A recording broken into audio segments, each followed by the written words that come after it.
Welcome to MIFFs. I'm Matt Huss. And I'm Dan Rhodes. Whether you know about Theseus or you're revising your syllabus. If you want tales with a bit of jest or you just want to hear about incest. What? What? It's really interesting. Welcome to MIFFs. Welcome to MIFFs. Do I do the introduction this time? Because I always lead. But do you want to start? Yeah, I'll do the introduction.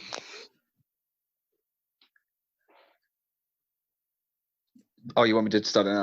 Yeah, well, whenever. Yeah. Okay, Dan, can you do the introduction? Yeah, sure. Next half an hour. Just let me prepare. Hello and welcome to episode 106. That spells 106. It's me, Dan Rhodes, and my good buddy Matt Horse. Matt Hello. Horse, correct. Yeah, I thought I was going to have to chip in then because he didn't forget his own name. Yeah, well, I didn't forget my own name. I didn't know there was a quiz element to it because he did and who is my good buddy? And I was Matt, how are you doing today? Yeah, I'm pretty well, thank you. It's still lockdown, and I've been missing. Have I been missing social contact? No, I have not had social contact, and I think I've been a bit grumpier this week as well. How have you been finding it, Dan? Wait, so you haven't had any social contact and you're a little bit grumpy? Yeah, because I think In what way is this introduction different to any other time we've ever done a podcast? I'm not grumpy usually, right? No, you're not actually. Well, it depends if you've been on an 11-hour National Express bus. Oh, well, in all fairness, I would say I'm not grumpy after 11-hour National Express because I slightly covered in piss. Delirious. Yeah, it's more delirious. Because tell you what, I could highlight a couple of episodes where I definitely of this podcast. We've done about 4 in a day, and I've been up since 5 o'clock in the morning having zero sleep, and I've the 4th episode is fucking nuts. It's like I'm not making any coherent sense. And that, as Dan says, not very different from the rest of the episodes. No, that's true. And when you are very tired, it's really nice to me, isn't it? Because I still let you take the lead. Yeah, because me with low energy is still more high energy than Dan, after 12 week mixes. You know what I mean? Yeah, that is fact. I mean, famously, people that listen to episode 8 know that I was very not high energy after eating 12 Weetabix. Yeah, it was grotesque. Do you reckon, because, wait, hold on. This is 106, right? So, famously, 100 episodes ago, we talked about starting the Weetabix Challenge. We said we set out the terms in 2 episodes' time, we'll do the Weetabix Challenge. And side note, I actually filmed the Weetabix Challenge, but I never released it because it was just too sad to look at. It was really sad. Yeah, it was quite grim. Put that in a box. Yeah, if you want to join the Patreon, I'll put it on the Patreon because it's that's not really an incentive to join, really. But it's something to watch. But it's more like when you go and see a Wonder of the when King Kong. Here's another analogy. When King Kong's brought back from Skull Island, it's not really. It's it is magnificent, but it's a bit grim at the same time. It brings you know what I mean. It's that kind of vibe. Dan, how did it do? That wasn't one of your worst ones. I'd rank that as a solid 6 out of 10 analogy. Yes. Can we make it a 7? No, because then you'll make it an 8. Yeah, classic horse. Where was I going with that? No one knows. It was about Weetabix Challenge. Oh yeah, that was it. Yeah, maybe because 100 episodes ago you did a Weetabix Challenge. Maybe I should do a different kind of challenge. It's 100 episodes on. We've grown a little bit. Maybe we should do a homage to the Weetabix Challenge. Maybe I should do my own Weetabix Challenge. You should do your own Weetabix Challenge, yeah. But not like Weetabix. What if I had to do 12 of something during a podcast episode? What should it be? What's a very typical Matt Hoss thing to do 12 of in an episode? 12. What could Matt do 12 of? I could get 12 girls to break up with me. Yeah. You could write 12 poems. Oh, I could actually. That's actually not a bad idea. 12 haikus. 12 haikus. That's too easy. Yeah, I could write 12 sonnets. 12 sonnets, yeah. Well, sonnets are 12 lines each, right? Is that made that up? Maybe 14 lines each? Or is it 12 lines and then the... If you're educated and listening to this, please let us know how many lines a sonnet is.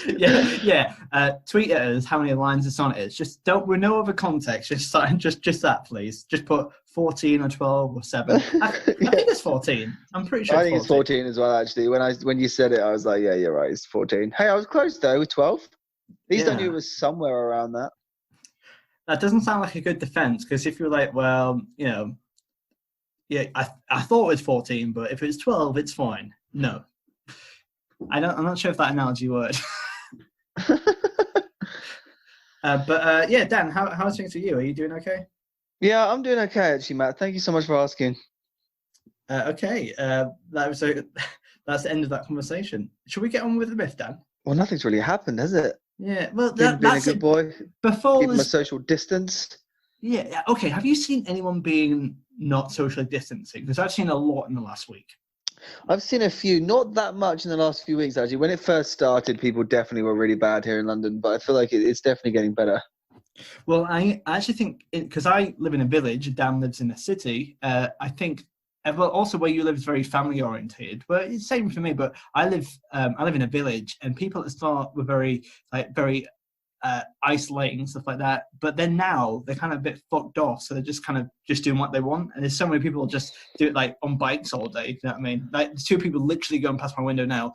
They aren't brothers. One's drinking on a bike. Yeah, well, do you reckon I could drink on a bike? Well, anyone can drink on a bike. Shall we crack on with this myth, Dan? Let's crack on with this myth. I'll see you on the other side. Knowles! Myths! Knowles! Myths!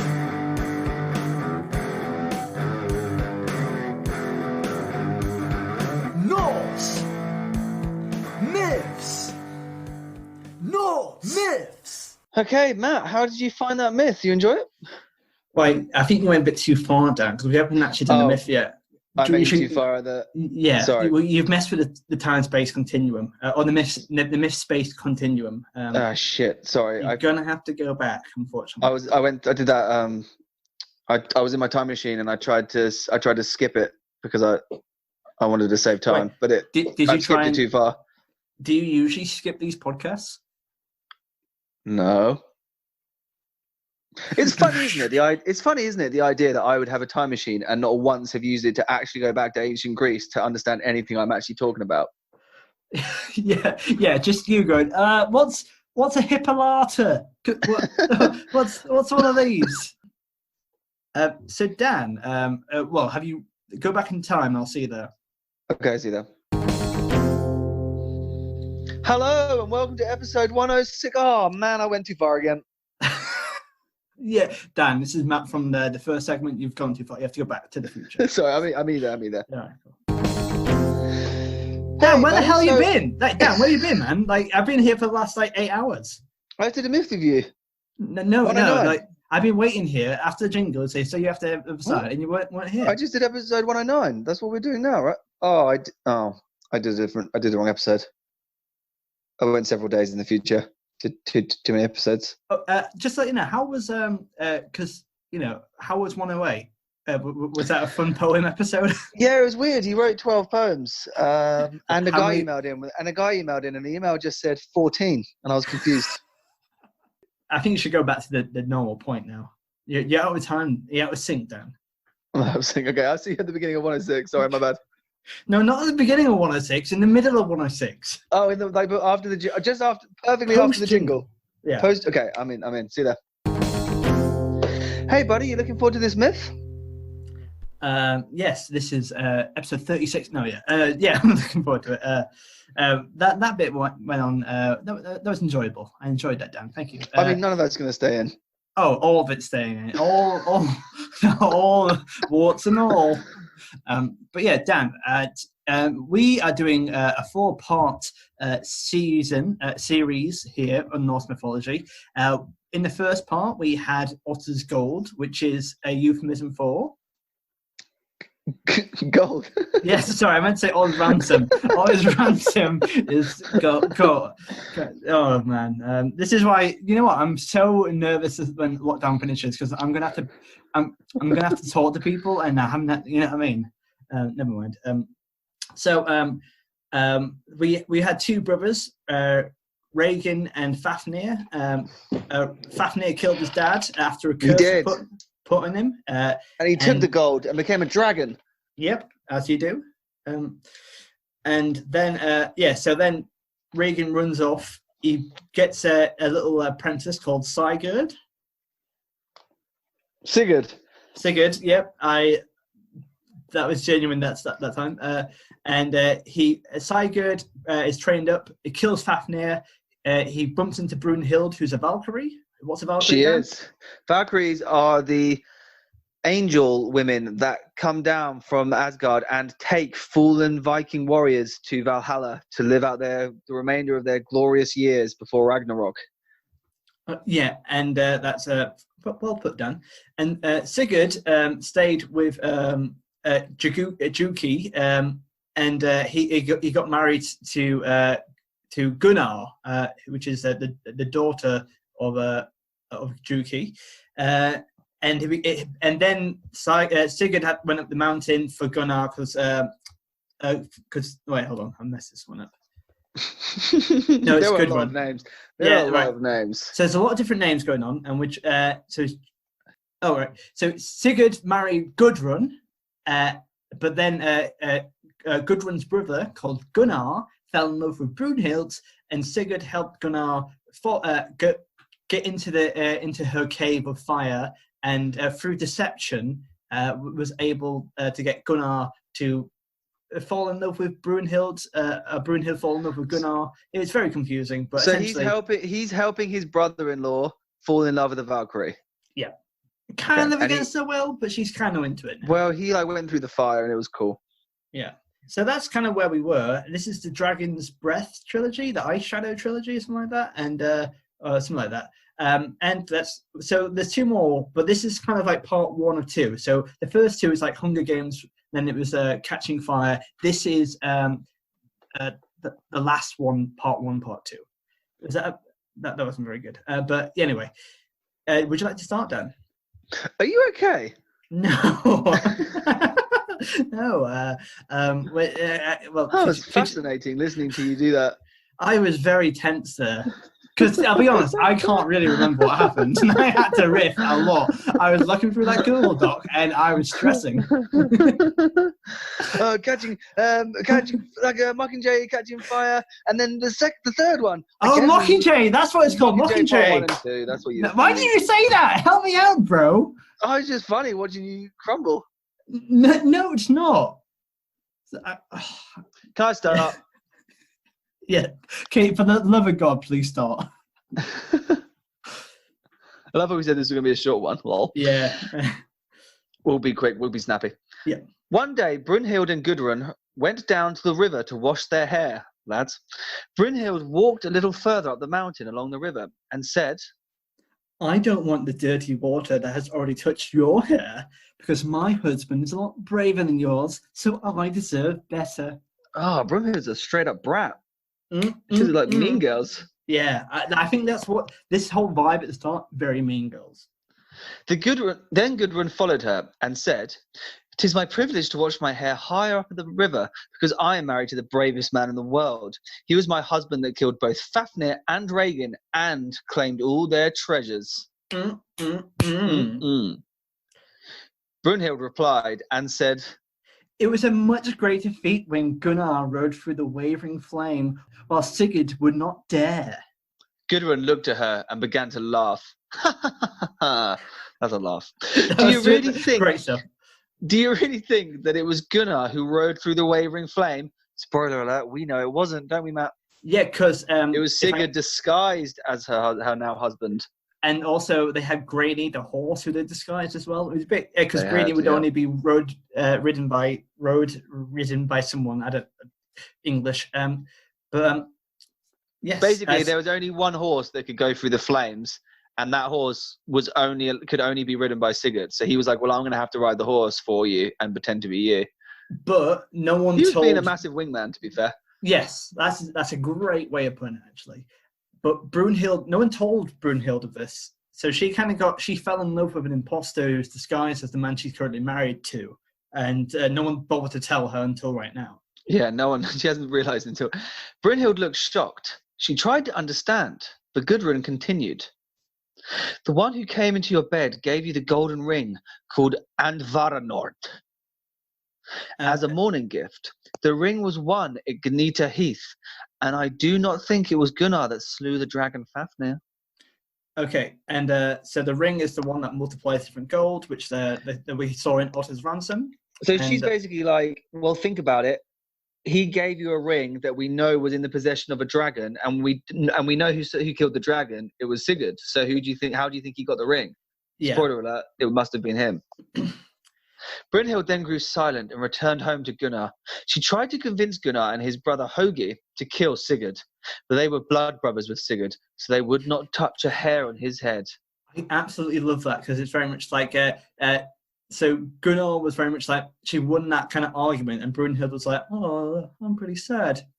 Let's murder her. It's like, oh, wow. Like, imagine, like, she's the kind of person that who gets into a Facebook argument with her friends and then, like, blocks them forever. That's the kind of vibe she's giving off. I like, though, that she's gone back to her husband and she's like, you need to kill your friend Sigurd. But they're like best mates. He's well, I'm not going to do that. And just carried on.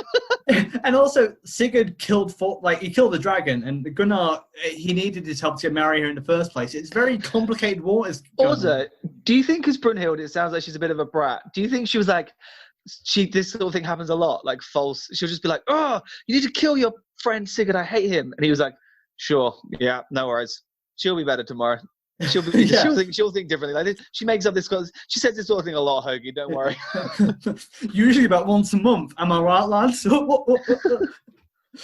Dan, I think about this quite regularly. We once did a play together called Committed, ran by our friends called Danny and Claire, and they made you into a character, and you did. Do you remember where I'm going with this?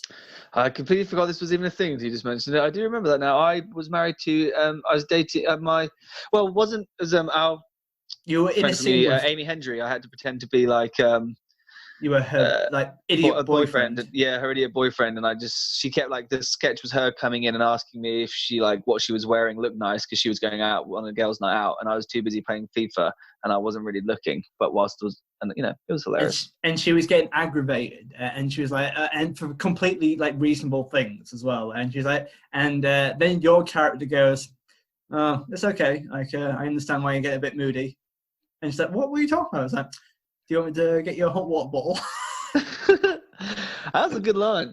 Yeah, and like I think about that about twice in a month, I would say, that line. I think about it quite regularly. Because I remember watching... That got a big laugh. That was a proud moment for me. Yeah. It was, you're a very funny man, Dan. Thank you. And do you remember what I did in that production? Didn't you? Didn't you? Didn't you play someone who was being catfished? Oh, no, that was actually Zach Cameron. But that was Zach. Okay, which one were you? I actually, all right. I just thought that was you, but I realised no, it wasn't. No, you're right. No, I did what I did. I did stand up about relationships, but I also at the end I did a stand up. Stand-up slam poetry, and the best thing is I got to spend a lot of time with a lovely woman who I had to coordinate a slam poetry with, and it was the best 8 weeks of my life. Seriously, she was from Portugal. Nothing happened. No, it's all coming back to me now. I remember you doing that slam poetry. It's quite good, actually. I also remember that show because I started. Mine and Amy's bit didn't really come in until about 20 minutes in, but my character was asleep on the sofa from the start when the audience came in. Yeah. And the audience come in about 20 minutes before the show starts. Then the show starts, and that lasts for 20 minutes before my bit when I wake up and I start my scene and my lines. So I literally had to sleep after like 40 minutes. And one night I was quite tired and I legit nearly fell asleep. Because you know, it was like the theatre lights are very nice, aren't they? Stage lights are very, very warm and cozy. You're a very sleepy guy. It was as a well. nice leather sofa as well at the back of the stage. Anyway. Right, in the future, all right, I think not this podcast, we declared this to be a short one, but like for future episodes, we should talk about our theatre mishaps, because I got some corkers which I'd love to show you as well. We should do that. Gunnar and Hogni are going to be faithful to Sigurd, even though, but also like, here's the thing: Brynhild is a Valkyrie. Why didn't you just kill him himself? Like Sigurd isn't that special. Well, because she's on a period apparently, according to you. Oh, I didn't mean that. It was irony, Dan. It was comedy. Yeah. No, she's pretty powerful. I imagine she could do that for sure. Well, but the only thing that Sigurd had is that he has a sword that fights on its own. But surely a Valkyrie can defeat that. No. Well, maybe I don't know how powerful the Valkyries are. Are they good at fighting? I know they're meant to be good warriors themselves, though. Are they? Maybe so. I don't know. But let's crack on with the story. Carry on, Matt. So she's asked him to kill his best friend, and he's like, no. Because she's just found out that actually this whole time it was him and not her husband that wooed her. Because they were blood brothers, so they wouldn't physically touch a hair on his head. But you would feel very deceived, can I just say that? It's a bit messed up, right? We'll talk about this at the end, obviously, but like, that's weird, right? That she, like, I feel for her a little bit. Like, she's this man this brave warrior that she thought she married actually turned out to not really be the guy. Like, her memory of him isn't actually him, and it's weird. But I guess the weird thing is that then like she turned. Sorry. So I was going to say it's like picturing like trying to think back to the first time you ever met your husband, and then realizing that actually you find out that that's a false memory, and actually it wasn't him. Mm-hmm. Well, yeah, I think but the even more disturbing thing is that she turns to the imposter who she didn't fall in love with to sort out the problem with the person she did fall in love with. It's a very messed up plot here, right? Yeah, it's true actually. Yeah. So Gunnar and Hogni said no, but then they told their brother Gothorm to kill Sigurd. So like they were like, no, we absolutely love Sigurd. We can't kill him, but our brother can. So one late night, Gothorm sneaked into Sigurd's house and pierced him with his sword whilst he slept. Sigurd woke up and he threw his sword Gram at Gothorm, which chopped him in half. So that would make it. That's like a proper action movie scene. Yeah. Someone snuck into his bed. They've stabbed him, and the minute they stab him, the guy wakes up, picks up his sword, and throws it, cutting the guy in half. That's like early. That's early, like a security system as well. Just imagine that, like there's an alarm that goes off, and it's kind of like Home Alone, where there's a lot of like a gauntlet of lots of like homemade stuff. But I mean, he hasn't. I mean, he has been stabbed though, so he's I assume injured. Well, let's find out. Sigurd died a few moments later, together with his 3-year-old son Sigmund, whom they had also killed. Brynhild then thrust a sword into herself, and she was burned with Sigurd. So the whole family just died instantaneously. What? But why has Brynhild killed herself when she wanted Sigurd to die? What? What? Wait a minute. That is like paying someone, a hitman, to kill someone, and then he comes back and says, "Oh, I've killed that guy you just paid me to kill," and then you're like, "Thank you," and then you shoot yourself in the head. He'd be like, "What? What? I thought there must what?" Well, maybe she's like thinking that it was a great shame or something like that because she didn't want Sigmund to be killed. Because but then again, it is a bit mental, right? Yeah, or is she wanted to be burned with Sigurd because this whole time she realised that she was actually in love with Sigurd and she thought it was Gunnar that had been this handsome, heroic guy that she fell in love with. But I think we are putting that exposition on, which is fine. That's our job. But equally, the facts are, well, not facts, is made up. But the story, Dan, I didn't want to tell you this, but this isn't real. Oh. Unless you pretend that myth we did about Santa Claus wasn't real. Yeah. The whole that whole family's kind of disintegrated, and so it's pretty brutal so far. But who knows what's going to happen after this? Gunnar and Hogni took Sigurd's wealth that he had gotten from slaying Fafnir, along with the cursed ring and the Vara knot, and ruled over the lands. So Gunnar and Hogni So the two brothers kind of ruling over the whole land. So that's decent. That's fair enough. Yeah. So Brynhild's brother, King Atli, son of Budli, then married Gudrun, Sigurd's former wife, and together they had children. The two families remaining kind of got back together, and it's very confusing. Yeah, so Brynhild killed herself. Her brother has now gone on to marry Gudrun, who is the wife of Sigurd, who is now also dead. So the two halves of the family have kind of met in the mid. Yeah. So King Atli, we've got a new character, King Atli. King Atli invited the two brothers, Gunnar and Hogni, to come for a visit, and they both accepted the invitation. Before the two brothers left their home, they hid their gold in the river called the Rhine. So, Dan, do you know which country the Rhine is in? Yeah, it's mostly in Germany. Yes. So now we know Germany is... Although the source of the Rhine is in Switzerland. Well, the confusion's there because this gold has never been found. Ooh. Okay.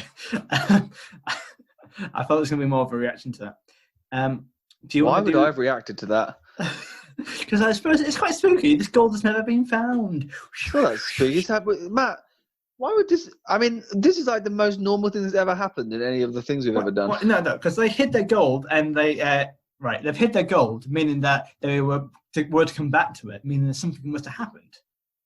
That's true, yeah. Okay, I'm with you now. Take that, you spooky bellend. Sorry. When the two brothers arrived at Atli's kingdom, his men attacked them and captured them. King Atli had Hogni's heart cut out with a knife while he was still alive. Wow. Gunnar was thrown down into the snake pit, but had secretly been given a harp. Okay, the thing is with Norse myths, they're not subtle, are they? You know what I mean? It's so blunt. And they don't do any exposition either. They just jump straight to the point. Oh yeah, my grandma's got 900 heads. Get over it. That never came back. That still blows my mind. This is funny, right? So King Atli had Hogni's heart cut out with a knife. What's his son? Gunnar was thrown down into the snake pit, but had secretly been given a harp. Who secretly gave him a harp, and why? Also, why would that affect him being thrown into a snake pit? Well, I think we're about to find... Does having a heart magically make you immune to snake bite? Well, someone should tell India and Africa. You should become the WHO member for for snake bites. You know who is really good at snake bites? Indiana Jones. No, I was going to say Asclepius. Callback to another myth. Oh, that genuinely I can't remember that. Dan, have you outfoxed me? Asclepius, he was the god of of medicine. Yeah, I think it was episode 68-ish, around like that. I think. I bet Probably. It is. So I'm going to check right now. But yeah, so Hogni's dead and Gunnar's thrown into a snake pit. So. But luckily, he has a magical harp. He began playing the harp with his toes because his hands were still bound. All the snakes fell asleep except for one adder. This adder glided towards him and struck just below his breastbone, so she buried her head into his flesh, grabbing hold of his liver until he died. Wow. All right, someone doesn't know how snakes work. Yeah, you are a snake expert, though, aren't you? There's two things I like about this. Well, three things. There's four things that are happening in just these three lines, okay? First thing is, he's playing a harp, apparently, we're led to believe, very well with his toes. That's impressive.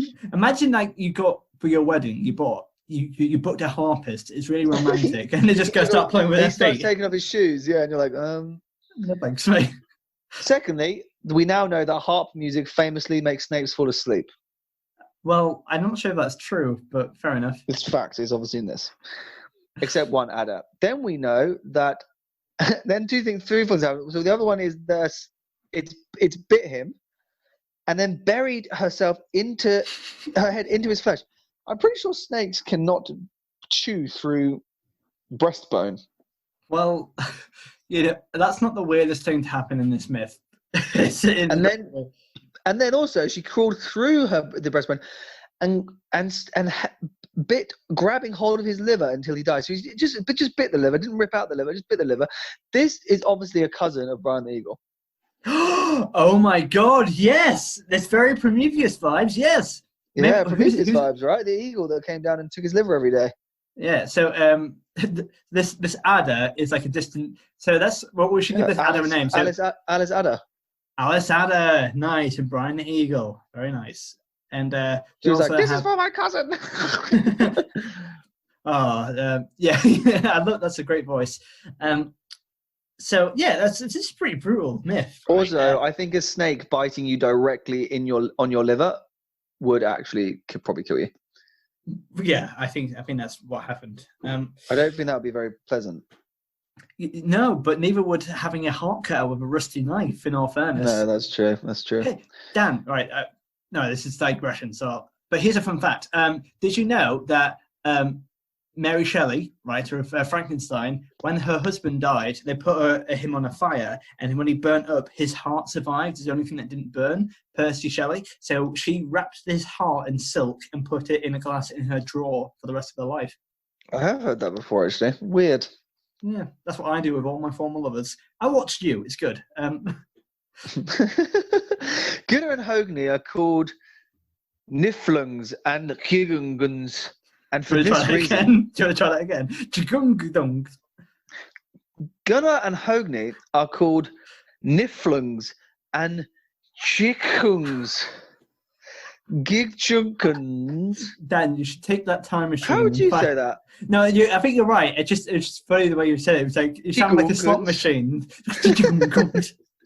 And for this reason, the gold is called the treasure of the Niflungs. Shortly after this happened, Gudrun killed her 2 sons, and she had goblets made from their skulls using gold and silver. Jesus What Christ. is happening? The funeral feast was then held for the Niflungs, and Gudrun had mead served for King Arti, in these 2 skull cups mixed with the blood from the 2 dead brothers. Oh man. Gudrun also had the hearts from the 2 brothers roasted and served for the king. After the king had eaten the 2 hearts and drunk the mead, she told him what she had done. Later in the evening, people at the feast had fallen asleep at the tables because of all the good food and strong mead. Gudrun came into the hall with Hogni's son and killed the king as he slept in his chair. Then they set fire to the hall, and everyone inside burned to death. The end. Whoa! That was a Game of Thrones ending. That was mental, right? That was mental. Hey, you know them drinking from skulls? Vikings actually used to do that, didn't they? Used to drink from the skulls of their victims the night after a battle. And that is why in Scandinavian and Nordic countries, the word for cheers is skål. Oh, really? Yeah. Well, I thought my Like when they cheers a drink, they say skål. And that's because it's skull, which is because Vikings used to drink out of the skulls of their victims. Well, we had a lot of morbid facts tonight, haven't we? We should do a fact about every body part. Did you know that Alan Turing, he had a foot?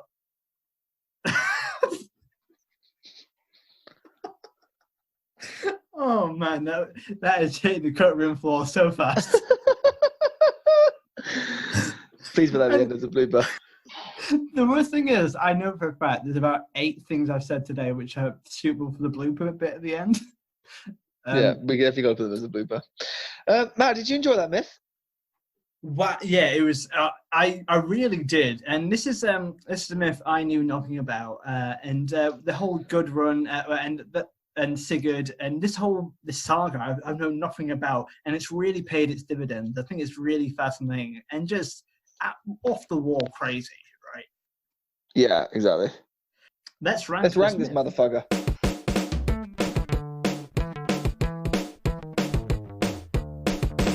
Okay, what do we rank them on, Matt? Dan, this was like you're 3 weeks late. For fuck's sake! I tried to skip them, and Yeah, Dan. So we rank these episodes out of 40 on 4 different categories out of 10. That's life skills, morals, creativity, and WTF factor.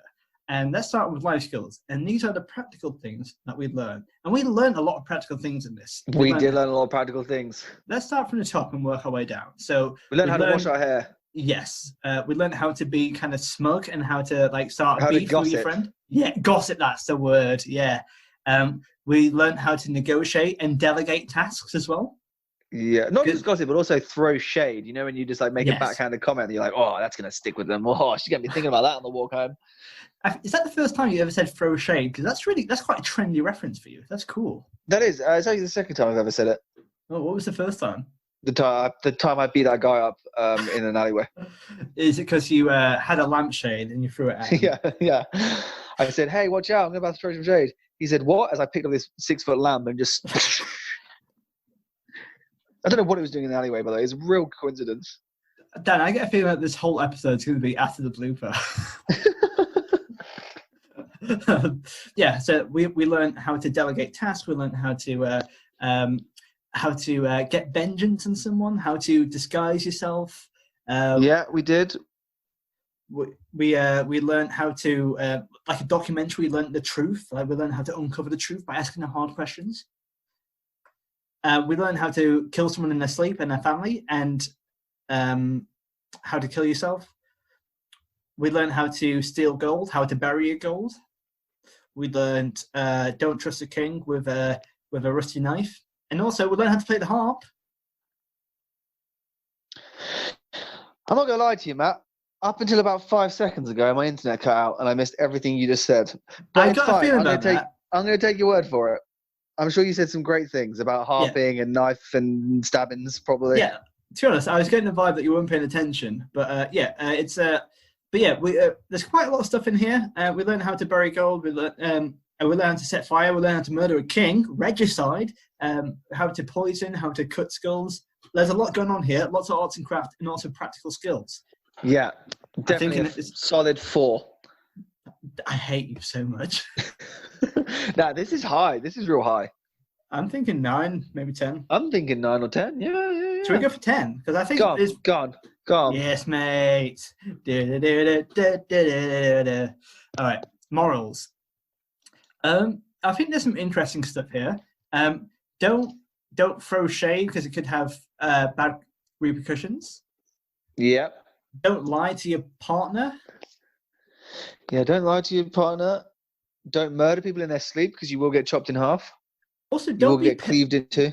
Yes, for sure. And also, don't be petty because like she's like, oh, I'm not going to wash my hair in this water because my hair's better than yours. Like that's really petty, right?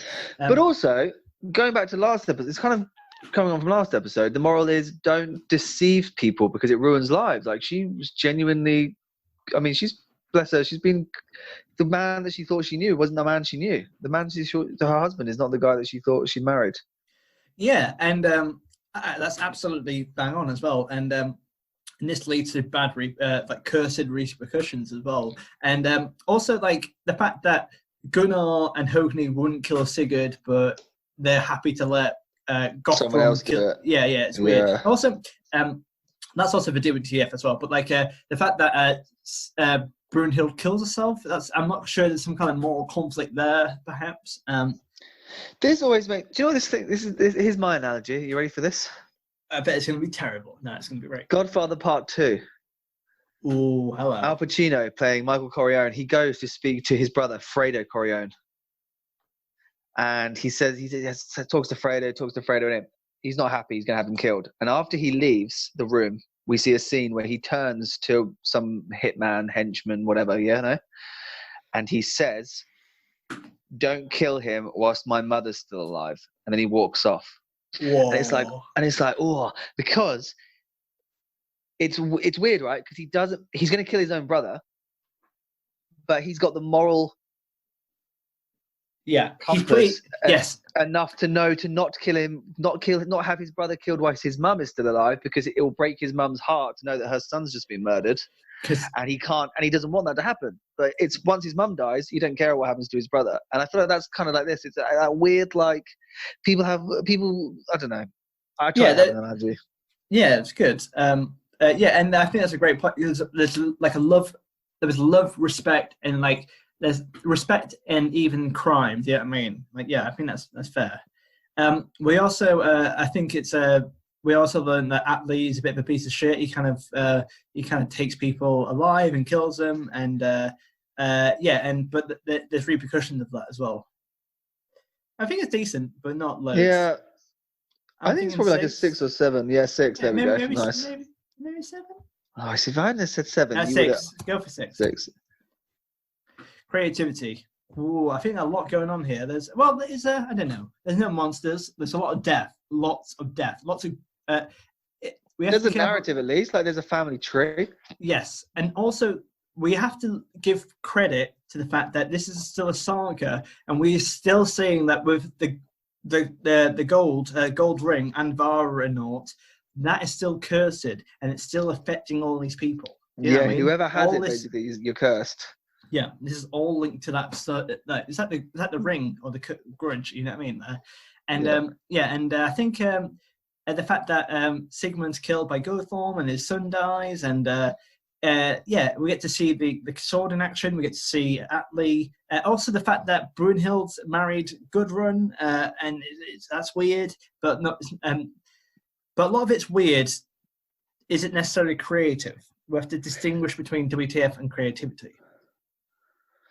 I think it's just, if not just a little bit more creative than normal. I think it's probably like a 6 in creativity. Yeah, I think 6 is fair.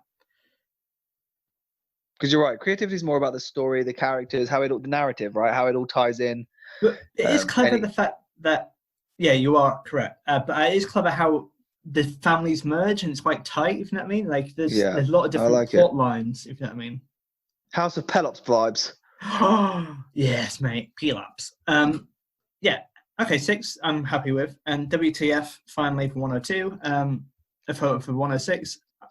Yeah, I think we've covered a lot of it. The fact that everyone burns to death inside. The skulls. Everyone burns to death. The guy plays a harp and it somehow makes Snape's go to sleep. A snake burrows in and bites his liver. She kills herself after the guy that she's asked to get, after she's put a hit on this guy, and it works. Yeah. The brothers not killing their friend, but then going to get someone else to kill it. Yeah. They killed his 3-year-old son. That's fucked up. So in terms of there's technically no monsters apart from humans being monsters, but there's a lot of conflict. There's a lot of messed up and disturbed notions here. So apart from monsters, I think it's pretty perfect, right? Yeah, I think it's like an 8 or 9. Yeah, what do you think? Because I would naturally go for 9, but I'm not sure. I think it might be an 8 actually, because of the lack of gods and monsters and all the stuff we normally have happen. Yeah, I think that's fair. Hang on 8. Still strong, you know what I mean? Thank you. All right, let's do the maths then, shall we? So that's 10 for life skills, 6 for morals, 6 for creativity, and WTF 8. I'll add that up. Holy shit, I think that's 30. Is it bang on 30? I believe so. Yep, it is. Lovely stuff. Well, damn, that's it for another week. Have you had fun? I have had fun, actually, yes. That was good. That was a good myth. Thank you, Matt. Have you had 5-star fun? Because if you had, why don't you go and give us a rating on iTunes? Because we absolutely need your feedback. So if you give us 5 stars, it helps us massively. And you can also follow us where, Dan? You can. On Twitter and Facebook. At Miss Podcast. You can at also Miss email. Podcast. You can also email us. Page. Yes, well done.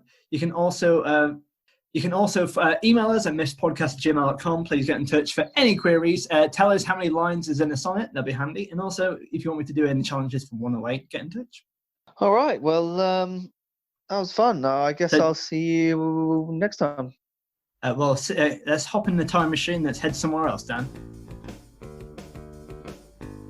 Dan, are you still there? Hello, Dan. Oh, of course, it's typical. It stops halfway through. Hello, Dan, are you there? Hello, and welcome to episode 108. It's me, Dan Rhodes. Such a bell end. I've been Matt Hoss. I've been Dan Rhodes.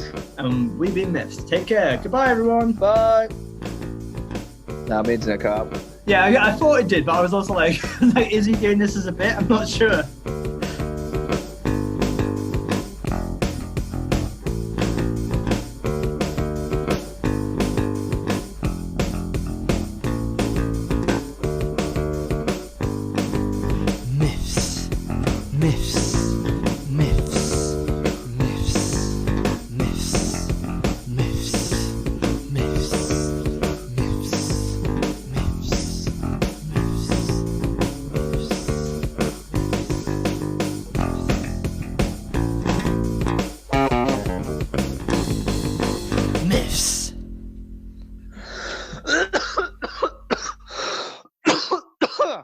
Good job there's not a cough going around. We should probably stop this chat because I don't think we're allowed to. There's too much. I think we should stop the distancing because you can get the cough through Zoom. You can get it through Zoom, yeah. You can.